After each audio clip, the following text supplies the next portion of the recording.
Ayah Pegi Perong kecewa sidang pra-peradilan ditunda. Rudi Irawan ayahanda dari Pegi Setiawan tersangka kasus pembunuhan Vina di Cirebon datang bersama tim kuasa hukumnya di sidang pra-peradilan yang rencana dilaksanakan hari ini. Dia telah hadir sejak pukul 8 waktu Indonesia Barat di Pengadilan Negeri Bandung dengan jadwal sidang dimulai pada pukul 9 waktu Indonesia Barat. Setelah sidang dimulai, hingga pukul 9.20 waktu Indonesia Barat kuasa hukum dari Polda Jabar tidak kunjung menghadiri sidang tersebut, sehingga hakim memutuskan menunda sidang tersebut menjadi pekan depan, tanggal 1 Juli tahun 2024. Ayah Pegi, Rudi Irawan, mengatakan kecewa dengan mangkirnya Polda Jabar di sidang pra-peradilan yang harusnya digelar hari ini. Yang pasti kecewa, ujarnya, kepada awak media. Dia berharap, kasus yang menjerat anaknya bisa secepatnya selesai. Rudi menuturkan, hadirnya dia di sidang pra-peradilan hari ini untuk memantau jalannya persidangan. Jika diminta untuk bersaksi, saya siap, ujar Rudi. Dia menambahkan, akan mengikuti proses jalannya persidangan dan mengantongi bukti Pegi Setiawan tidak bersalah. Sidang pra-peradilan Pegi Setiawan yang dijadwalkan digelar pada Senin, tanggal 24 Juni tahun 2024, ditunda hingga pekan depan, Senin, tanggal 1 Juli tahun 2024. Sidang ditunda lantaran tidak dihadiri oleh pihak termohon yakni Polda Jabar. Menanggapi hal tersebut, kuasa hukum Pegi Setiawan, Tony RM mengatakan, berdasarkan putusan hakim sidang ditunda karena termohon tidak datang. Kami ikuti prosedurnya dan tidak tahu alasan kenapa tidak datang. Padahal persiapan itu sudah 2 minggu, ujarnya, Senin, tanggal 24 Juni tahun 2024. Tony menyebut, opsi penundaan sidang antara hari Kamis, tanggal 27 Juni tahun 2024, dan Senin, tanggal 1 Juli tahun 2024. Hari Kamis juga teman-teman banyak yang sidang, jadi diatur waktunya menjadi hari Senin, ucapnya. Tony menyebut, tidak hadirnya termohon merupakan strategi untuk mengulur-ngulur waktu. Itu harapannya berkas yang sudah dijaksa dinyatakan lengkap, sehingga bisa lolos ke persidangan, kata Tony. Kendati demikian, pihaknya telah mengantisipasi drama dengan menyurati Jaksa Agung agar mengatasi tensi mengingatkan kepada Kejaksaan Tinggi agar hati-hati menyatakan berkas lengkap. Pasalnya, kasus tersebut telah menjadi perhatian publik. Sinyal dari Bapak Kapolri saja penyidik terdahulu saja, tidak mengedepankan scientific crime investigation. Artinya kalau dulu saja yang masih baru semua bukti-buktinya masih ada, tidak mengedepankan metode itu apalagi sekarang. Ini sinyal Kejaksaan Tinggi Jawa Barat buat jaksa peneliti. Jaksa penuntut yang meneliti berkas Pegi itu sinyal kehati-hatian jangan menyebut asal lengkap, bola panasnya ada pada jaksa. Siap-siap nanti di persidangan bertarung, jelasnya.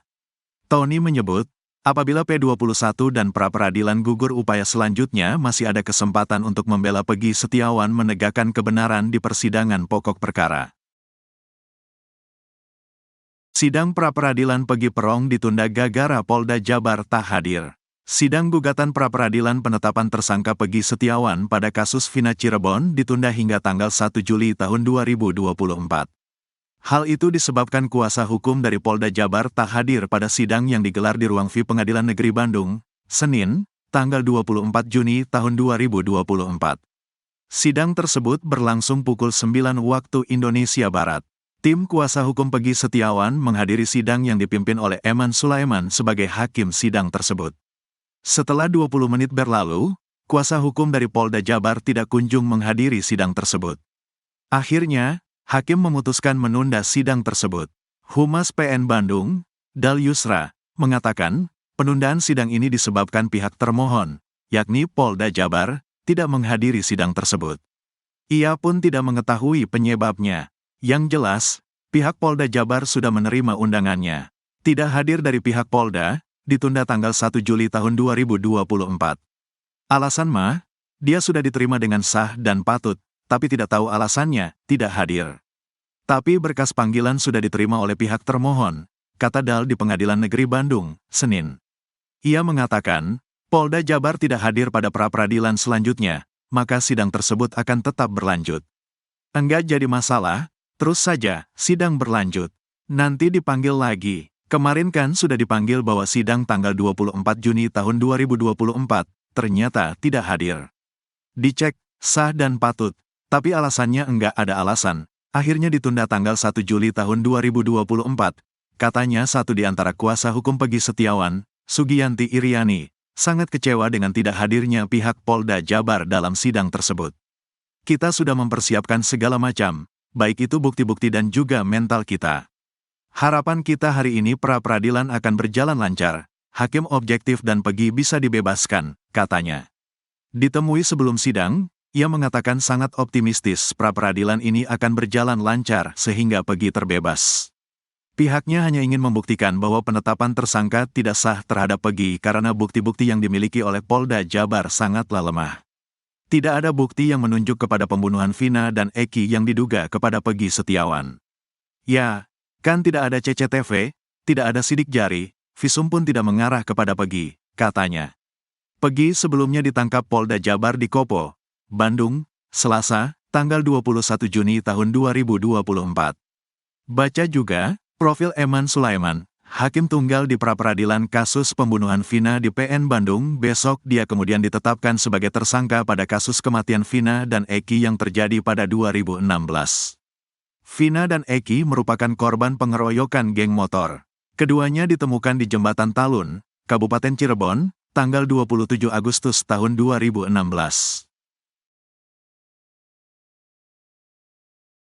Peggy Setiawan pernah diminta cap sidik jari di kertas kosong. Peggy Setiawan diminta untuk cap sidik jari di 3 kertas kosong dan 1 kertas bertuliskan kata mayat. Hal tersebut diungkap kuasa hukum Peggy Setiawan, Muhtar. Namun, kata Muhtar, hingga kini siapa yang meminta Peggy membubuhkan cap sidik jari itu belum terungkap. Menurutnya, penyidik Polda Jawa Barat tak ada yang mengakuinya. Muhtar mengungkap hal tersebut dalam dialog Kompas Petang, Sabtu, tanggal 22 Juni tahun 2024. Muhtar menjelaskan Peggy Setiawan tersangka kasus pembunuhan Vina Cirebon itu diminta cap sidik jari beberapa hari setelah ditangkap pada tanggal 21 Mei tahun 2024. Beberapa hari setelah klien kami ditangkap, itu ada seseorang yang meminta sidik jari kepada Peggy di dalam tahanan, entah di dalam tahanan, entah di ruang pemeriksaan. Ada 4 lembar yang harus disidik jari, ungkap Muhtar. Muhtar mengaku mengungkapkan hal ini agar semuanya terbuka dan terang benderang. Ini biar terang, jadi jangan sampai ada hal-hal yang belum kami kemukakan. Tiba-tiba hal tersebut muncul dan merugikan klien kami, ujarnya. Peggy diminta membubuhkan cap sidik jari pada 4 lembar kertas. 3 diantaranya merupakan kertas kosong, sedangkan kertas yang satunya berisi tulisan Peggy Setiawan, mayat. Saat Peggy menjalani pemeriksaan yang kedua, pihak kuasa hukum sempat mempertanyakan soal sidik jari tersebut. Namun, penyidik justru menyatakan tidak pernah meminta sidik jari Peggy. Saat Peggy diperiksa kedua kalinya, kami tanyakan ke penyidik. Penyidik bilang, tidak. Kami tidak melakukan itu, beber Muhtar.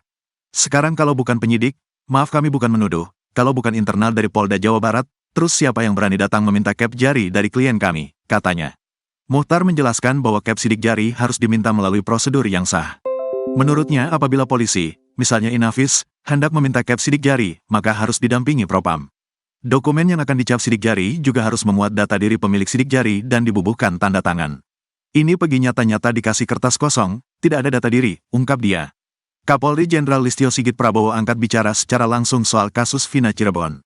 Dia juga menegaskan secara khusus soal penangkapan tersangka Peggy Setiawan yang menjadi sorotan masyarakat. Seperti diketahui, penangkapan Peggy digugat pra-peradilan, dan sidangnya digelar di Pengadilan Negeri Bandung, Senin, tanggal 24 Juni tahun 2024. Di sisi lain, berkas perkara penyidikan Peggy sudah dilimpahkan Polda Jawa Barat, Jabar, kepada pihak Kejaksaan Tinggi Jabar pada Kamis, tanggal 20 Juni tahun 2024. Soal Peggy, Listio mewanti-wanti yang menangani kasus Vina dan menangkap Peggy, harus punya bukti kuat. Menurutnya, penersangkaan Peggy harus didasari Scientific Crime Investigation, SCI. Terkait penanganan Peggy ini juga menjadi perhatian publik, saya minta untuk itu juga apabila memang betul diproses. Maka alat buktinya harus cukup dan tentunya akan lebih baik apabila semuanya dilengkapi dengan Scientific Crime Investigation, jelas Listio di Jakarta usai menghadiri acara Bayangkara Fun Walk 2024, Sabtu, tanggal 22 Juni tahun 2024. Bagi Listio, metode SCI menghasilkan bukti yang tak terbantahkan, sehingga tidak akan menghukum yang tak bersalah. Itu adalah bukti yang tidak terbantahkan, jelasnya. Selain itu, Listio juga menyampaikan, penyidik bisa melengkapi bukti hasil SCI itu dengan bukti lain yang diatur dalam Kitab Undang-Undang Hukum Acara Pidana, KUHAP. Namun demikian tentunya ada alat-alat bukti barang bukti lain yang juga tentunya diatur di dalam KUHAP yang harus dilengkapi oleh rekan-rekan saya, jelas Listio. Penanganan kasus Vina bermasalah sebelumnya, Listio mengakui pengungkapan kasus Vina Cirebon bermasalah. Anak buahnya tidak menjalankan pembuktian secara ilmiah sehingga berefek domino. Kapolri sendiri bicara kasus Vina pada momen lewat amanatnya yang dibacakan Wakapolri Komjen Agus Andrianto di hadapan wisudawan STIK PT IKA, Kamis, tanggal 20 Juni tahun 2024. Listio meminta agar para lulusan STIK PT IKA harus jadi pengayom masyarakat. Sebagai polisi, para wisudawan dituntut memiliki kemampuan dan kualifikasi yang baik dalam melakukan penyidikan. Yang terpenting adalah mengutamakan SCI dalam pengungkapan perkara. Kapolri pun mengungkapkan akar permasalahan kasus Vina Cirebon yang tengah jadi sorotan masyarakat belakangan ini, karena pembuktian awal tidak menggunakan metode SCI. Pada kasus pembunuhan Vina dan Eki, pembuktian awal tidak didukung dengan scientific crime investigation, kata Listio melalui Komjen Agus. Hal itu membuat kasusnya bergulir penuh kejanggalan hingga Polri dicap tidak profesional. Bahkan Kapolri juga menyinggung soal penghapusan 2 daftar pencarian orang, DPO, yang dilakukan Polda Jabar.